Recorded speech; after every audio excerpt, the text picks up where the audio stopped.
sesak napas, itu di asesmen keperawatan rawat jalan harus sudah ditanyakan nih. Kalau di pengkajian biopsikososio-kultural spiritual kan ada agama tadi, misalnya dia agamanya Islam. Kita tahu kalau di jantung ya itu kan ada obat yang mengandung babi ya, Lovenox, tahu kan? Lovenox. Nah, kalau di agamanya Islam maka dikejar ke keyakinannya. Bagaimana keyakinan Bapak terhadap obat yang mengandung babi? Obat yang mengandung babi. Karena ada yang punya keyakinan kalau namanya obat ya sudah halal, tapi ada yang punya keyakinan obat mengandung babi ya haram gitu. Nah, itu yang mesti ditanyakan lagi. Kalau dia berkeyakinan itu haram, maka harus dicatat tuh. Di pengajian dicatat, nanti di CPPT-nya juga dicatat tuh. Swabnya subjektif, pasien obat mengandung babi haram. Sehingga dokter waktu keputusan mau memberikan Lovenox atau Aristra, dia pilih yang mana? Aristra. Ya? Aristra. Jadi itu pentingnya keperawatan terhadap pengambilan keputusan dari dokter.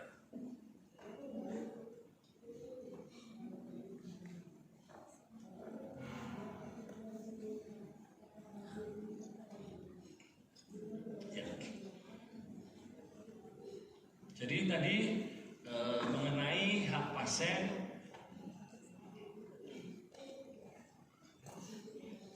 sudah.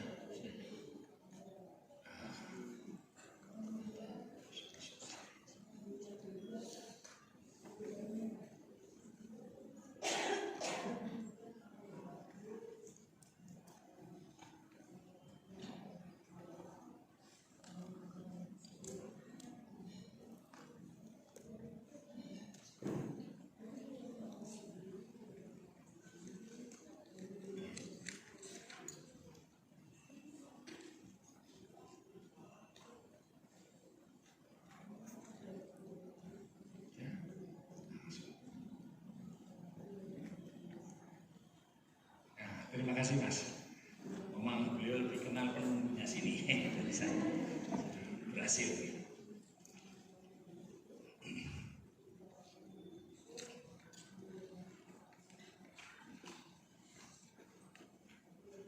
Sekarang kita masuk ke ini tadi. Ada bukti identifikasi tertulis agama, keyakinan, dan nilai pribadi. Jadi harus satuan ya, agama, terus nanti keyakinan, nilai pribadi. Jadi bukan hanya agama saja. Nanti itu contoh itu bisa jadi bukti bahwa aswang kita menghormati agama. Misalnya pasien beragama Kristen, kita tahu ada agama Kristen yang kalau makan itu vegetarian. Kristen apa itu ya? Advent ya. Nah itu kalau Kristen juga kita tanyakan lagi. Apakah Bapak vegetarian atau Hindu juga ada yang vegetarian? Apakah Bapak vegetarian? Kalau iya, maka rumah sakit mesti menyediakan itu vegetarian. Kalau dulu kan enggak, itu tidak usah menghormati dong. Kalau orang Jawa pakai ilmu itu iso kuiki, ya, bisa saya cuma makanan kayak gini ya mau enggak boleh gitu lagi. Kita mesti menghormati agama, keyakinan, dan nilai-nilai pribadi. Ya, jadi yang ini ada dokumen bukti kerjasama dengan rohaniawan. Kalau ada permintaan bimbingan rohani harus mengisi formulir, dan kemudian kalau rohaniawan setelah memberikan pelayanan jangan lupa menulis di buku nanti ya, nama rohaniawan, tanggal, jam berapa, siapa pasiennya diberi pelayanan rohani, dan keterangan. Nanti staf diminta untuk memperagakan bagaimana kalau ada permintaan pelayanan rohani. Sederhana saja, kalau ada permintaan misalnya pasien mendatangi ke anestesian, kemudian saya bisa minta pelayanan bimbingan rohani. Oh ya baik, ambil jawabannya selalu apa? Ambil formulir untuk permintaan pelayanan bimbingan rohani, ada formulirnya. Nanti tinggal diisi, minta pasien tanda tangan, terus menghubungi rohaniawan, bikin video peragaannya. Kemudian informasi tentang pasien adalah rahasia. Ya, kita harus menjaga kerahasiaan itu dan menghormati kebutuhan privasi. Jadi ada dua topik. Rumah sakit diminta menjamin kerahasiaan data dan informasi pasien. Tetapi kenyataannya Bapak Ibu, rumah sakit diminta menyerahkan data pasien oleh pihak pembayar, apakah perusahaan atau BPJS. Nah, oleh karena itu dari awal rumah sakit harus sudah minta izin kepada pasien nih, di mana di general consent, ya. Ya, isinya apa? Isinya siapa yang berhak mendapatkan penjelasan tentang penyakit pasien tersebut dan minta izin untuk memberikan informasi ini kepada pihak pembayar, apakah perusahaan, BPJS, kakaknya atau adiknya yang membayari. Nah, itu kita sudah minta izin di general consent. Ini bentuk kalimat contoh di general consent yang dapat dipakai untuk minta izin dan akan menjamin kerahasiaan. Kenapa menjamin kerahasiaan harus kita sampaikan? Karena pasien kan akan ditanyai hal-hal yang sangat rahasia dari pasien. Kalau kita jamin kerahasiaannya, maka pasien nanti anamnesisnya akan secara jujur menyampaikannya. Kemudian tentang kebutuhan privasi. Privasi itu ada khusus, ada umum Bapak Ibu. Yang khusus itu biasanya dia selebriti, orang terkenal, pejabat. Begitu masuk dia langsung minta privasi khusus. Ya, mintanya di mana? Di general consent. Langsung minta tolong keberadaan saya di sini jangan diketahui orang, jangan boleh ada orang yang besuk kecuali ini saudara saya yang satu ini. Itu ya. Kalau privasi umum ini adalah privasi yang otomatis harus disediakan rumah sakit pada waktu wawancara klinis, pemeriksaan, kita menjalani prosedur atau pengobatan atau waktu ditransportasi dengan berangkat. Ya. Nah, ini contoh untuk di general consent tentang keinginan privasi khusus tadi. Bapak Ibu, privasi khusus ini sangat jarang, ya, karena tadi saya sebutkan biasanya orang terkenal, orang selebriti gitu ya. Sebab kultur kita di Indonesia Bapak Ibu, kalau sedang sakit malah kalau perlu tolong diumumkan supaya banyak yang masuk. Syukur-syukur bawa amplop. Itu sekarang Bapak Ibu dengan BPJS pasien dan bayar itu di beberapa daerah itu pembesuk itu bawa amplop kayak arisan gitu ya. Saya juga tahu di beberapa daerah direktur rumah sakit itu cerita sama saya, kami ada banyak nih kasus pasien-pasien BPJS sudah waktunya pulang nggak mau pulang. Iya, betul. Sudah waktunya pulang nggak mau pulang. Nah, terus oleh direktur diselidiki, kirim orang nanya-nanya kenapa nggak mau pulang. Rupanya di kampung itu ada budaya baru, kalau ada yang sakit tetangganya datang bawa amplop. Nah, rupanya ini yang besuk belum lengkap nih, amplopnya belum lengkap, jadi belum mau pulang. Wah, itu juga sesuatu yang menarik juga ya. Baik, ini contoh-contoh formulir. Ini regulasi tentang wajib simpan rahasia pasien dan menghormati kebutuhan pasien. Tadi regulasinya.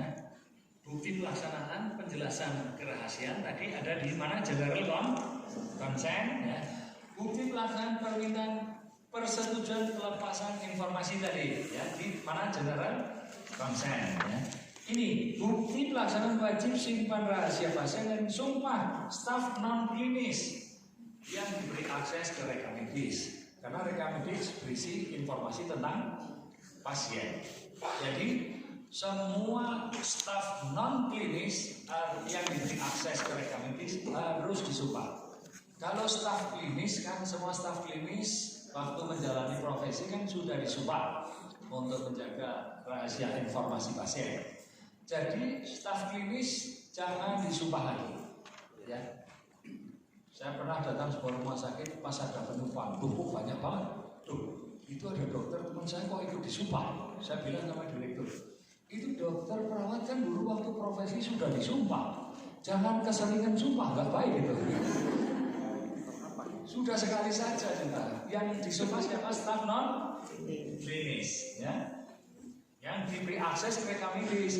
Misalnya lulusan SMA di bagian keuangan, bagian penagihan, kan dia lihat rekam medisnya kan nama pasien gitu ya. Terus kemudian dia sakitnya apa, ya, rumahnya di mana. Ini kalau staf non klinis tidak disumpah Bapak Ibu apa? Dia tidak tahu bahwa itu rahasia. Bahayanya apa? Ini pernah terjadi sebuah rumah sakit dituntut gara-gara apa? Ada staf lulusan SMA di bagian penagihan. Suatu hari dia melihat daftar pasien, ya. Ada nama tetangganya di situ, terus kemudian sakitnya HIV. Nah, karena dia tidak tahu itu rahasia kedokteran, sampai di rumah istrinya diberitahu, Bu, hati-hati tetangga sebelah itu HIV. Anak-anak jangan boleh pergi situ. Wah, terus apa yang terjadi? Si ibu lebih nggak ngerti lagi kalau ini rahasia. Arisan ibu-ibu RT ngomong di situ. Wah, sudah meledaklah itu berita. Terus, si pasien ini karena dia lama-lama merasa dikucilkan ya. Pada nggak datang ke situ, biasanya anak-anak main di situ nggak main. Lama-lama dia tahu, loh, kenapa dikucilkan? Siapa yang menyebabkan? Oh, ternyata tetangganya yang kerja di rumah sakit. Apa yang dia lakukan? Dia hubungi LSM, kemudian minta lawyernya, tuntut itu rumah sakit, tuntut itu tetangganya. Bapak Ibu, kalau rumah sakit tidak punya prosedur seperti ini, rumah sakit bisa kena tuntut. Tapi kalau sudah punya prosedur dan ternyata yang bersangkutan yang melanggar, itu tanggung jawab siapa Bapak Ibu? Yang bersangkutan tanggung jawab pribadi. Jadi ini bagian yang penting, ya. Baik. Juga identifikasi harapan dan kebutuhan untuk privasi tadi ya. Kelengkapan pelaksanaan privasi bagaimana itu? Nah, ini Bapak Ibu contohnya di ruang rawat harus ada apa? Scan ya. Tidak harus sebagus ini kan. Saya kan pilih gambar yang bagus karena mau dipertunjukkan ya, kalau di rumah sakit kita ya sederhana saja juga boleh ya. Tapi pada saat dilakukan ini harus ditutup.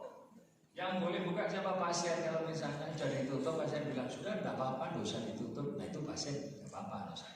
Tapi tanpa begitu kita melakukan anamnesis pemeriksaan ini langsung ditutup. Khususnya untuk ruangan yang satu ruangan isinya beberapa orang. HPK 13 tentang perlindungan terhadap harta benda milik pasien. Bapak Ibu, rumah sakit dititipi pasien kan, rawat inap nih. Itu kita jaga keamanan, jaga juga harta bendanya. Jadi rumah sakit harus punya regulasi tentang penitipan harta barang milik pasien. Kenapa? Ya, sebaiknya rumah sakit dari awal memberitahu pasien dilarang membawa barang berharga.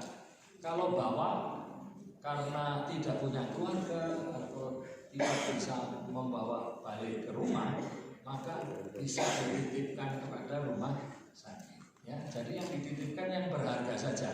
Ya. Tapi ada barang berharga yang tidak bisa dititipkan juga ada ya. Harus dibawa terus sama pasien. Jadi mulai ngaco ini kalau sudah selesai. Oke, ini bukti pemberian informasi dan bukti pelaksanaan barang titipan ada di mana? Di general consent. Ini contohnya nih ya, kalimatnya ini ya. Rumah sakit tidak bertanggung jawab semua kehilangan barang milik pasien, oleh karena itu, nah ini harus menitipkan. Ya, nanti dikasih tambahan juga itu apa? Pasien dilarang membawa barang berharga. Kalau nitip harus ada formulirnya, harus ada penanggung jawabnya, harus ada lemari khususnya ya, yang tentu saja dikunci. HPK 14, pasien tadi keluarganya kan menitipkan pada kita untuk rawat inap, maka ini keselamatan pasien dari kemungkinan kekerasan fisik itu harus kita jaga. Khususnya siapa? Pasien yang rentan terhadap kekerasan fisik. Siapa pasien yang rentan? Pasien manula yang kalau dipukuli sudah lemah, tidak bisa balas. Pasien bayi rentan diculik. Ya. Pasien anak-anak, ibu hamil, pasca operasi masih di bawah pengaruh obat bius, itu rentan untuk mendapatkan kekerasan. Kalau bayi rentan diculik. Ya. Penculikan ini harus waspada Bapak Ibu, seringkali penculikan juga pada saat kalau roaming in di tangan pasien, itu sebetulnya penipuan untuk bisa membawa bayi ya, tapi istilahnya penculikan bayi ya. Biasanya malah justru sekarang pada waktu roaming in diculik ya. Sebab belum ada kasus penculikan terhadap bayi yang dirawat di picu-picu, belum ada. Nah, ini ribet ya, masih segala macam ya. Untuk menjaga keamanan, rumah sakit harus bagi 3 area. Area publik yang terbuka untuk umum, tidak usah pakai tanda pengenal seperti misalnya di parkir, rawat jalan, penunjang, ya. Atau area yang ini yang publik ya, ini yang tertutup. Tertutup itu hanya boleh dimasuki dengan izin khusus. Dengan misalnya kamar operasi berarti harus pakai baju operasi, ya, harus pakai tanda pengenal. Atau semi terbuka, artinya saat-saat tertentu terbuka, saat-saat tertentu tertutup. Contoh rawat inap, kalau jam besuk dia terbuka. Kalau di luar jam besuk tertutup, artinya apa? Keluarga pasien boleh masuk, boleh, tapi mesti dia keberadaannya harus dicatat. Ya, tinggalkan identitas dan kemudian dikasih identitas baru dari rumah sakit. Ya, pakai ID card tulisannya apakah pengunjung, ya, dan lain sebagainya. Penunggu perlu enggak pakai identitas? Perlu. Penunggu. Perlu. Ya, perlu enggak? Perlu. Perlu, ya. Karena kejahatan sering muncul karena orang yang enggak pakai identitas. Jadi identitas beberapa rumah sakit itu ada bentuknya kecil di saku, enggak ada gunanya itu. Identitas mesti dikalungkan, nanti jadi perawat, petugas langsung tahu oh dia pengunjung, penunggu gitu ya. Sebab kalau tidak pakai identitas boleh jadi penjahat juga bisa keluar masuk. Nah, ini yang harus kita pahami bersama. Harus ada regulasi tentang identifikasi untuk melindungi populasi pasien yang rentan. Bagaimana pelaksanaan perlindungan? Berarti ini ada daftarnya juga ya. Pelaksanaan perlindungan, monitoringnya ya, bisa manual, bisa pakai CCTV. Nih, CCTV juga bisa dipasang di area terbuka atau yang area publik. Yang area privat tidak boleh. Ya. Misalnya di ruang rawat inap atau di atas meja pemeriksaan dikasih CCTV, boleh tidak? Di ICU boleh tidak kasih CCTV? Kau untuk monitor, boleh tidak? Tidak boleh kalau monitornya yang lihat satpam. Kalau ICU monitornya yang lihat perawat atau kepala ICU, ya itu tentu saja boleh, karena boleh jadi nanti atau di boleh juga dengan CCTV yang berbasis internet. Barangkali kita ada suatu tindakan, petugas nanti dibimbing lewat CCTV. Jadi, tapi intinya di mana? Di monitornya. Ya, monitornya. Kamar operasi boleh enggak ada CCTV? Boleh enggak? Apalagi ini rumah sakit pendidikan. Di kamar sebelah ada mahasiswa yang ingin melihat. Boleh kalau begitu. Monitornya di tempat pendidikan itu, bukan di satpam, ya. Itu yang harus tahu, boleh. Karena itu untuk pendidikan. Daripada mahasiswanya pada masuk, nanti infeksi terkait pelayanan kesehatannya akan meningkat risikonya. Ini bukti pelaksanaan bagaimana perlindungan untuk para pasien tadi. Nanti akan dilihat lihat tadi pelaksanaan termasuk pemakaian identitas ya, dan tadi CCTV ya, jadi itu tentang CCTV. Sekarang APK 2, regulasi dan proses untuk mendukung partisipasi pasien dan keluarga dalam proses asuhan. Jadi Bapak Ibu, patient center care itu kita wajib mendorong pasien berpartisipasi dalam proses asuhan. Ya, mulai dari kalau keperawatan yang kajian itu melibatkan pasien. Ya. Jadi di situ termasuk juga kalau pasien minta second opinion, tadi undang-undang rumah sakit sudah menjelaskan itu haknya pasien. Oke, bukti pelaksanaan pelatihan second opinion tadi, bukti dilatih lagi karena ini tentang second opinion ini sekarang termasuk hal yang baru ya. Nanti diminta simulasi bagaimana proses mendorong pasien ikut berpartisipasi di dalam mengambil keputusan pelayanan. Ini contoh panduan untuk perlindungan kekerasan fisik, ini contoh permintaan second opinion ya. Sekarang APK 21, pasien diberi informasi tentang semua aspek asuhan klinis dan tindakan. Asuhan klinis Bapak Ibu, berarti asuhan keperawatan harus diberitahu juga? Tidak. Ayo. Berarti tidak? Iya. Asuhan klinis Bapak Ibu di rumah sakit itu ada 4 fondasi asuhan. Fondasi itu bagian yang ya fondasi itu Dasar. Fondasinya mesti kuat 4 asuhan. Asuhan medis, asuhan perawatan, asuhan farmasi, dan asuhan gizi. Itu fondasinya. Rumah kan fondasi harus kuat ya. Nanti ada sakannya, ada tiangnya, ada atapnya ya. Tapi ini 4 ini fondasinya nih. Medis, keperawatan, farmasi, dan gizi. Ya. Jadi itu semua aspek asuhan klinis tuh, termasuk tindakannya. Jadi harus ada regulasi bahwa semua aspek asuhan klinis termasuk medis juga ya.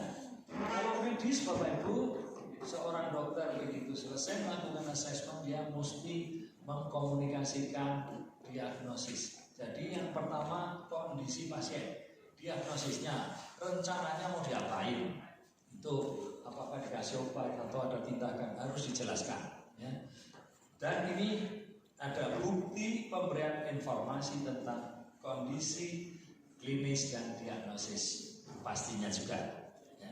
Ini diberikan kepada pasien informasinya, dan ini juga termasuk rencana asuhan dan tindakan, termasuk rencana asuhan keperawatan tidak Bapak Ibu ya, karena itu juga melibatkan pasien ya. Pengkajian kan sudah melibatkan pasien, karena pengkajian kan banyak nanya-nanya kan, banyak nanya, nanti membuat diagnosis keperawatan, membuat perencanaan ya.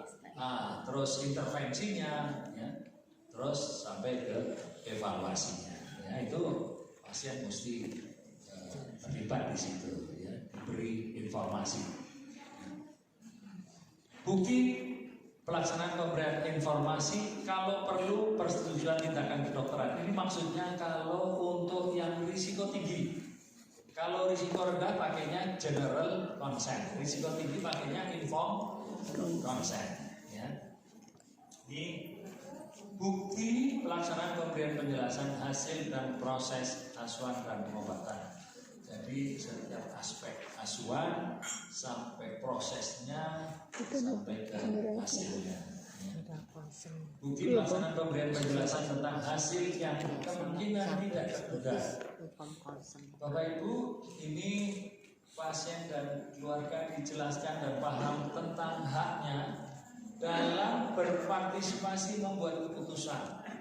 Jadi Bapak Ibu tidak bisa kita main selolong aja, mau melakukan tindakan langsung saja. Kita mesti jelaskan dulu mau apa ini, tindakan apa yang mau kita lakukan.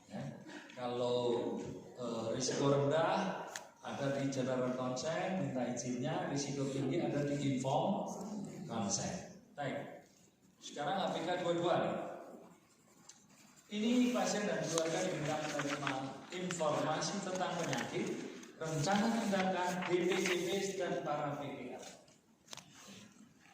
Ini DPJP, dokter penanggung jawab pelayanan, ya.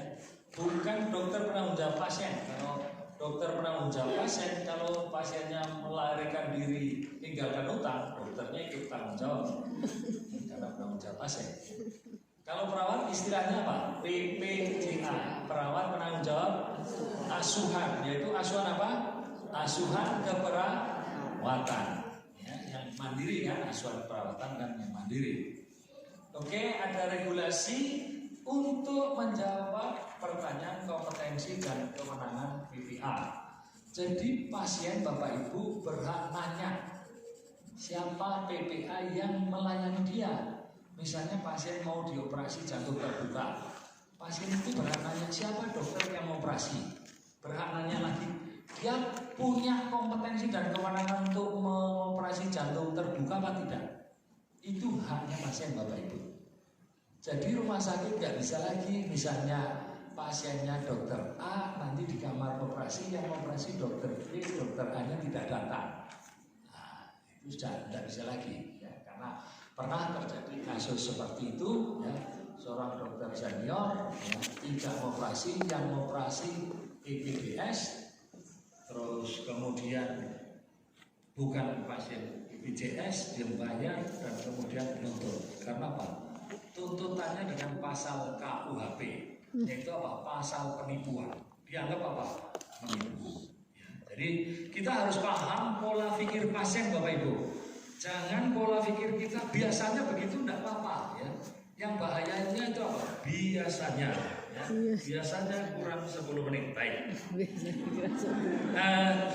Bukti pemberian informasi, ya, apa saja Bapak Ibu nih yang tadi saya sebutkan, DPJP, BPJH, PPA harus memperkenalkan diri saat pertama kali bertemu dan diminta memperagakan. 23, hak dan tanggung jawab yang terkait dengan menolak atau tidak melanjutkan pengobatan. Rumah sakit harus punya formulir penolak atau tidak melanjutkan tindakan atau pengobatan, formulir ulang APS, kemudian bukti edukasi untuk menjelaskan bahwa ulang APS itu haknya pasien, menjelaskan bahwa konsekuensi dari keputusan ulang APS tadi, menjelaskan tanggung jawab pasien yang terkait dengan keputusan tersebut, dan edukasi tentang alternatif layanan. Ini 4 yang harus dilakukan oleh staf rumah sakit. Tidak perlu dihafalkan, pakai formulir. Ini 4-nya sudah ditaruh di sini Bapak Ibu. Jadi begitu ada ulang APS kan barangkali kalau mengandalkan memori lupa nih, lihat sini ya. Satu, jelaskan bahwa itu hak pasien untuk tidak melanjutkan pengobatan atau ulang APS, dan tapi dijelaskan konsekuensinya. Konsekuensi apa ulang APS? Misalnya pengobatan kan belum selesai, nanti boleh jadi kambuh lagi, tambah berat. Tetap nekat saja minta ulang APS. Dijelaskan apa? Tanggung jawab pasien. Yaitu apa? Tanggung jawab pasien meneruskan pengobatan. Ya, nanti ya kalau begitu nanti apakah ada rumah sakit terdekat? Nah ini yang keempat, tanggung jawab rumah sakit nih. Tersedianya alternatif pelayanan, yaitu rumah sakit terdekat, dokter keluarga. Nah ini rumah sakit memberikan apa? Surat rujukan. Jadi walaupun pulang APS, kita tetap harus berhati mulia menyediakan alternatif pelayanan. Jangan dibaca kebalik ya, rumah sakit menyediakan pelayanan alternatif. Oke, ini penolakan pengobatan. Beda dengan penolakan tindakan ya. Kalau penolakan persetujuan tindakan, kalau ini menolak pengobatan. Misalnya pasien didiagnosis tuberkulosis, mau dikasih tibidol, ya, dia menolak. Nah, jangan lupa suruh tanda tangan, ya. Sekarang menolak pelayanan resusitasi menunda melepas bantuan hidup dasar atau disebut dengan apa? Do not resuscitate. Rumah sakit itu harus punya regulasi tentang pasien yang menolak DNR atau meminta DNR. Nanti bagaimana pelaksanaan kalau ada pasien yang minta DNR? Ini contoh formulirnya untuk DNR. Sekarang mana Bapak Ibu? 25 Bapak Ibu. Hak pasien untuk asesmen dan manajemen nyeri. Bapak Ibu, keperawatan itu harus melakukan dua ini, asesmen risiko jatuh dan asesmen nyeri untuk semua pasien tadi. Ya, asesmen risiko jatuh sekarang ini nyeri. Kenapa nyeri jadi penting Bapak Ibu? Kita tahu nyeri merupakan salah satu penyebab utama orang datang ke rumah sakit. Regulasi tentang asesmen dan manajemen nyeri, bukti dalam rekomendik pelaksanaan asesmen dan manajemen nyeri. Jadi kalau yang asesmen tanggung jawab penuh keperawatan, kalau manajemen nyeri tergantung ya untuk tadi tingkat nyerinya. Rumah sakit harus punya regulasi tentang asesmen dan manajemen nyeri. Ini contoh formulir untuk asesmen nyeri. Ya, metode PPRST. Terus ini metode untuk numeric rating scale ya, untuk memeriksa di sini adalah untuk intensitas nyerinya. Ya, ini untuk pain scale dari Wong-Becker. Sekarang APK 26 Bapak Ibu, pada pasien-pasien end of life ini rumah sakit diminta mendukung hak pasien untuk mendapatkan pelayanan yang penuh hormat dan penuh kasih sayang. Karena pada end of life, sekaratul maut, kita kan sudah nggak bisa apa-apa. Nah ini harus tetap melayani dengan penuh hormat dan kasih sayang. Ini rumah sakit harus punya regulasi bagaimana pelayanan end of life. Saya kira ini keperawatan banget nih end of life ya. Bukti dalam rekam medis, identifikasi pasien yang di akhir kehidupan itu seringkali memiliki kebutuhan yang unik dan dokumentasinya, ya. Termasuk juga kebutuhan untuk perawatan jenazah dan lain sebagainya. Ini adalah Permenkes 37 2014 tentang penentuan kematian dan pemanfaatan organ donor. Baik, sekarang APK 3 Bapak Ibu tentang komplain, ya, manajemen komplain. Ini rumah sakit harus punya regulasi kalau ada komplain, bagaimana menanganinya. Kemudian, karena prinsipnya apa? Komplain sekecil apapun kalau tidak diperhatikan dia akan terjadi akumulasi. Nah, numpuk lama-lama besar dan tahu-tahu nuntut. Ya. Bapak Ibu mesti sadar Indonesia sekarang itu juara pasien dalam hal menuntut apakah rumah sakit, dokter termasuk perawat juga bisa kena tuntut. Ya, jadi kalau ada keluhan, ya, konflik, beda pendapat itu harus segera ditangani dan harus punya tim handling komplain dan setiap tindakan untuk mengatasi komplain tadi harus diberitahukan kepada pasien. Jadi ada komunikasi terus-menerus dengan pasien kalau pasien komplain.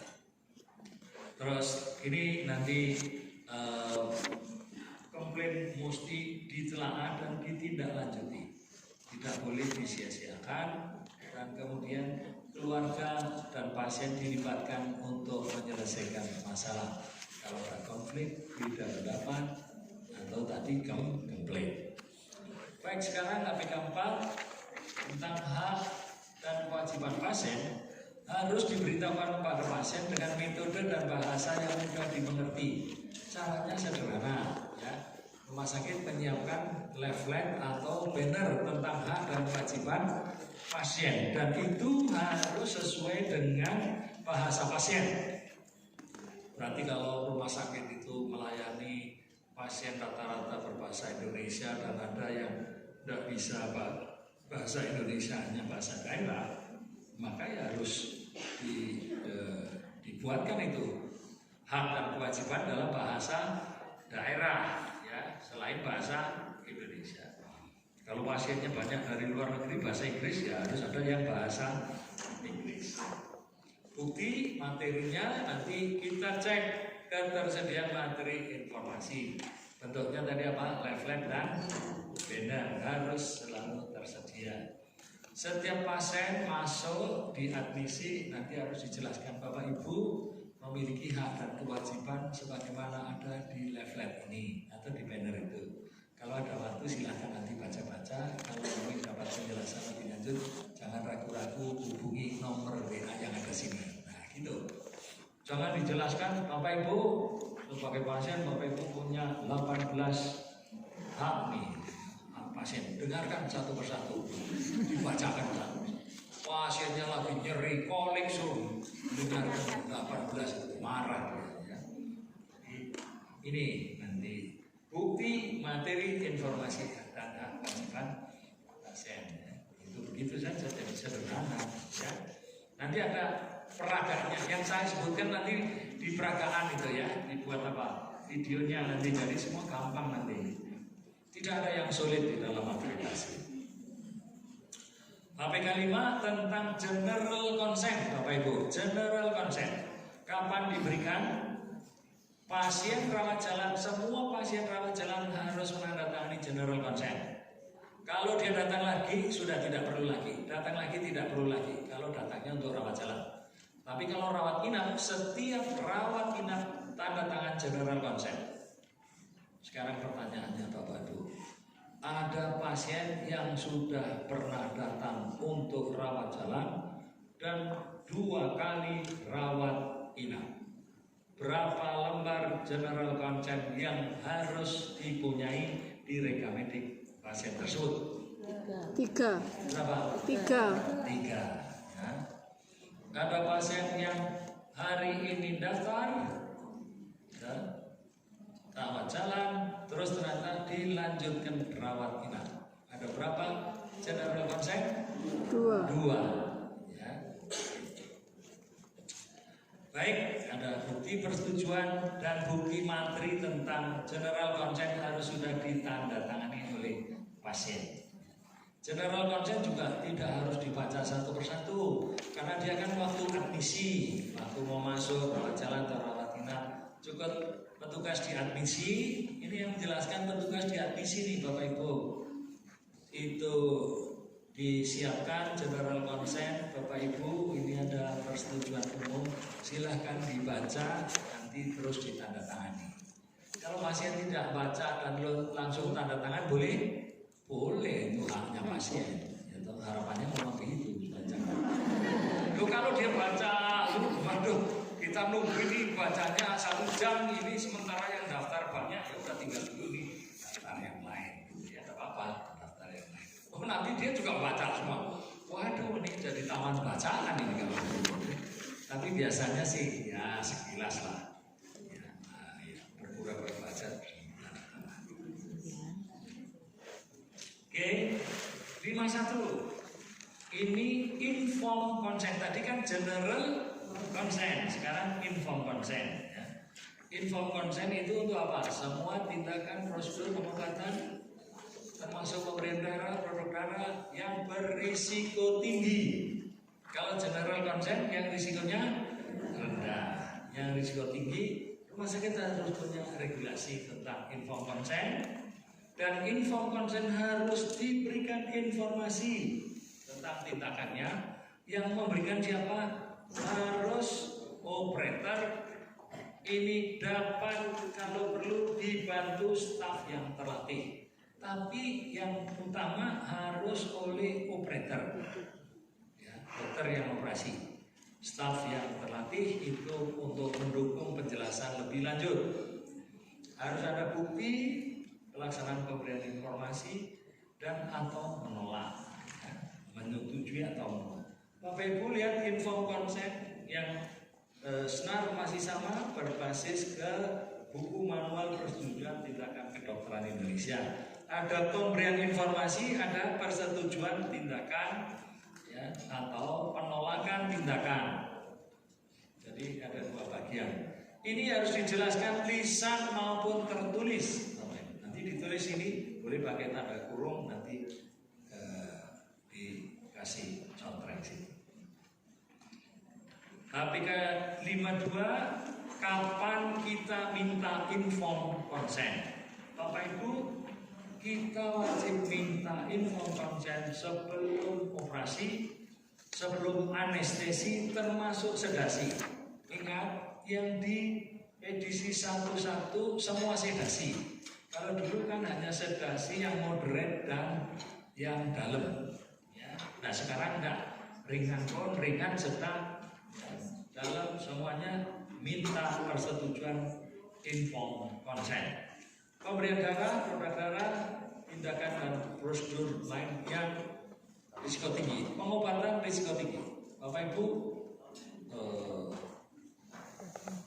kemoterapi risiko tinggi bukan?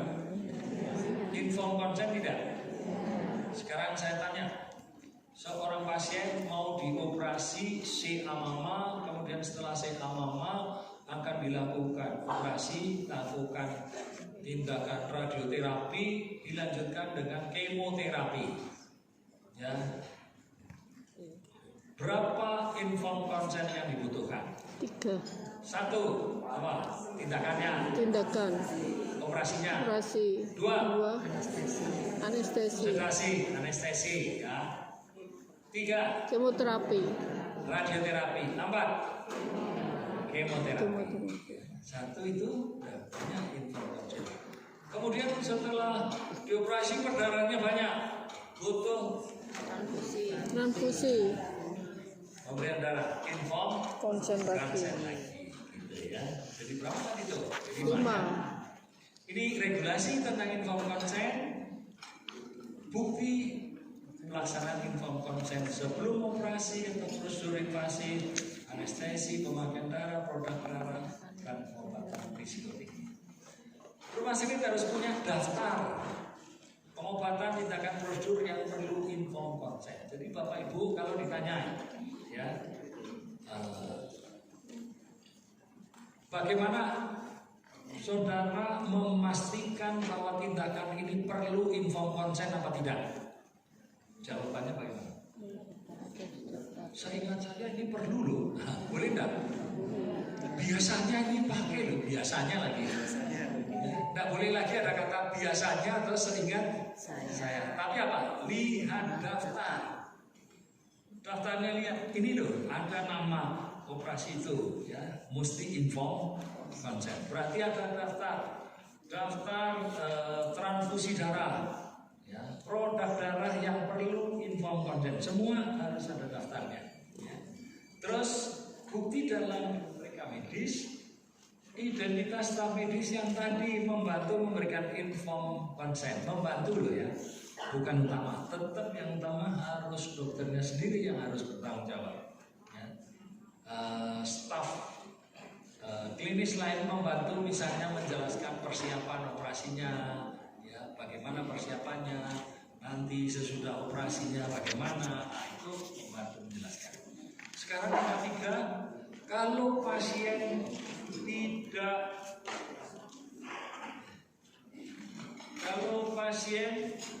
tidak kompeten untuk tanda tangan inform consent.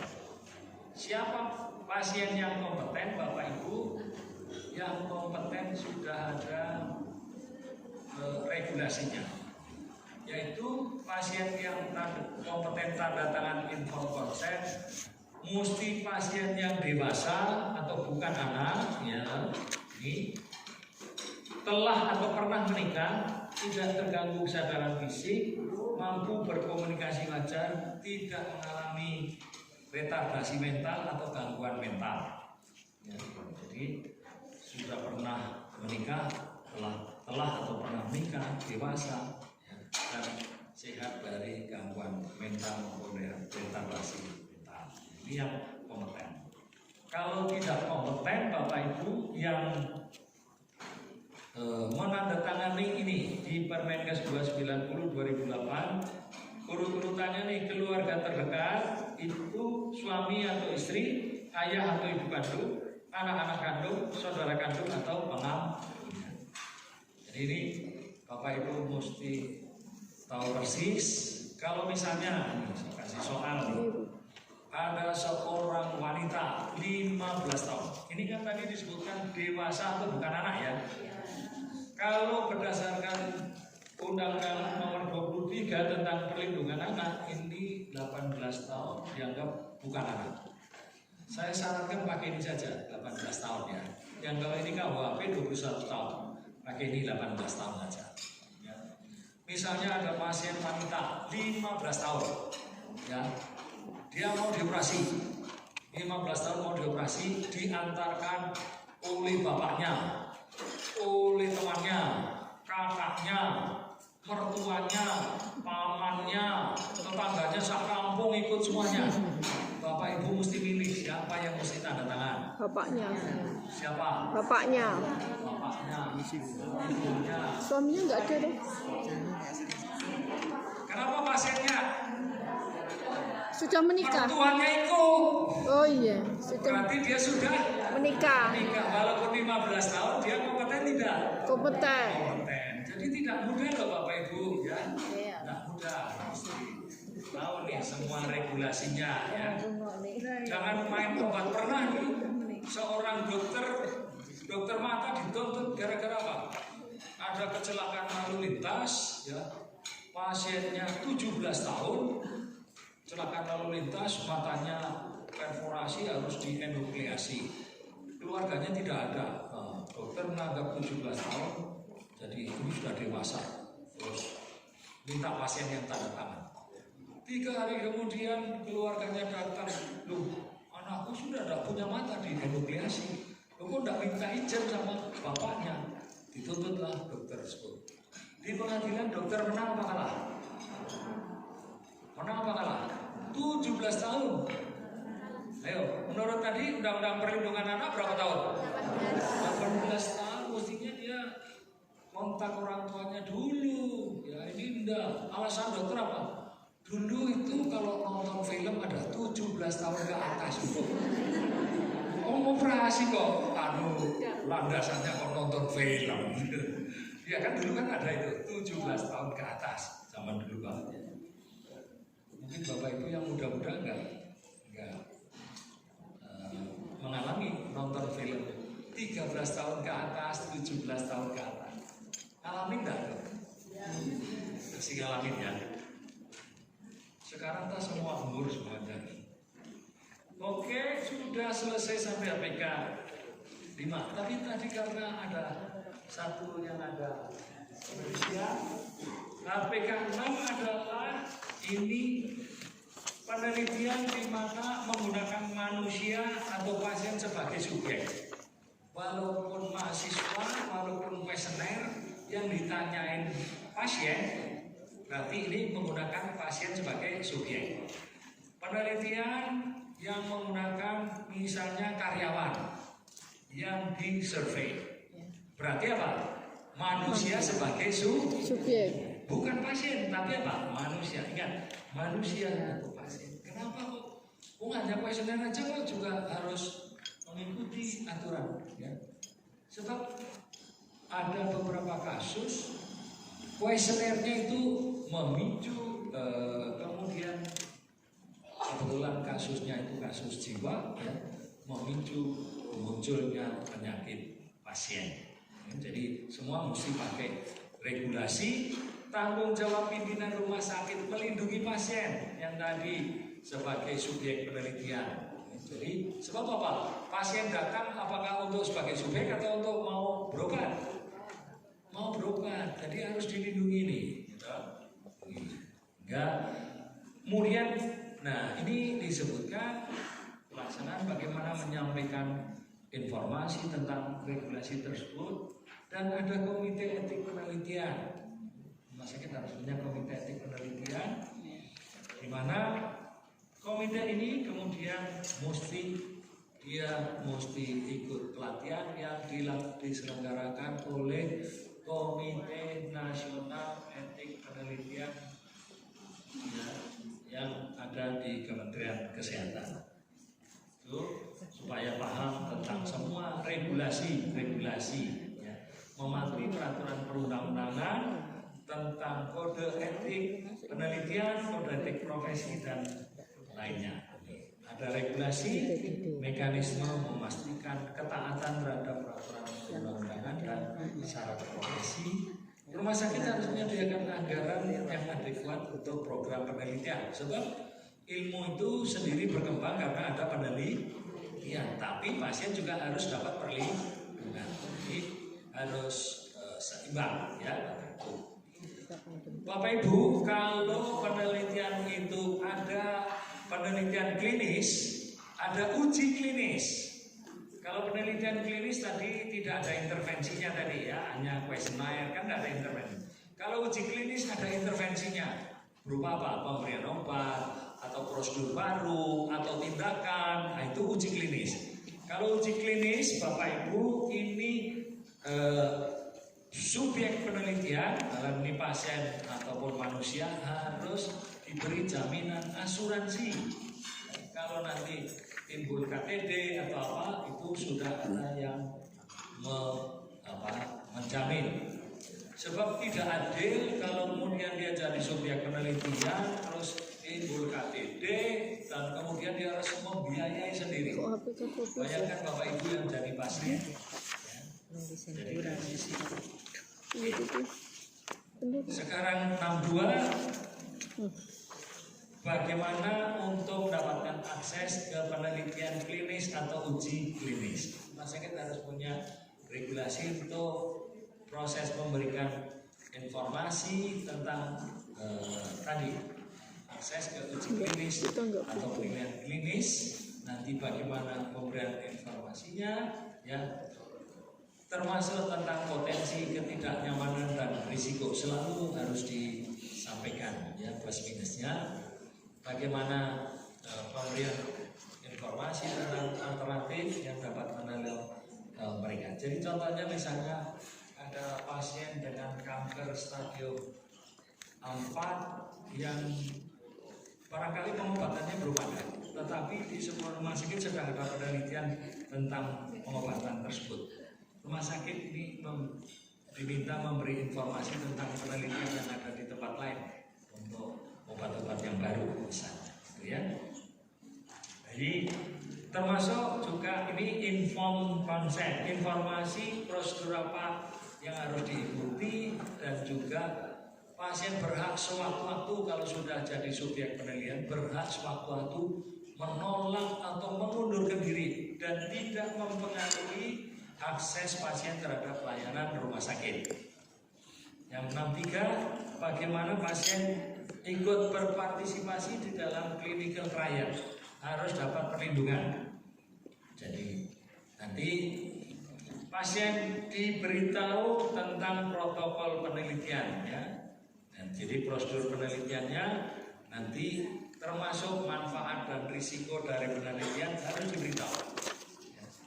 Termasuk juga bagaimana inform consent penelitian, pemberian informasi proses berhak mengundurkan diri sewaktu-waktu, ya. Yang 64 tentang inform consent penelitian sebelum dilakukan penelitian. Jadi yang walaupun wawancara klinis harus inform consent tidak Bapak Ibu? Cuma wawancara klinis nih, ya. Inform consent tidak? Iya, semua penelitian yang menggunakan manusia sebagai subjek, apakah pasien atau karyawan, ya semua. Jadi ada regulasi inform consent, bukti inform consent penelitiannya, bukti dalam rekamedik siapa staf yang memberikan penjelasan inform consent. Bapak Ibu, kalau inform consent penelitian tidak harus oleh peneliti, boleh pada staf yang dilatih untuk menjelaskan. Ya. Ini yang terakhir, komite etik penelitian yang melakukan pengawasan harus ada regulasi tentang komite etik penelitian, bukti pelaksanaan pengawasan oleh komite etik penelitian. Ini termasuk pelaksanaan pengawasan risiko dan manfaat untuk subjek, pengawasan menjaga kerahasiaan keamanan informasi penelitian, dan pelaksanaan supervisi. Ini nanti urusannya Komite Etik Penelitian. Yang terakhir HPK 8 karena tidak ada yang melaksanakan donasi dan transplantasi organ, maka ini waktunya sudah habis. Jadi terima kasih dok. Baik teman-teman, karena memang waktunya terbatas sekali dan ada materi berikutnya yang akan disampaikan oleh Dr. Louis.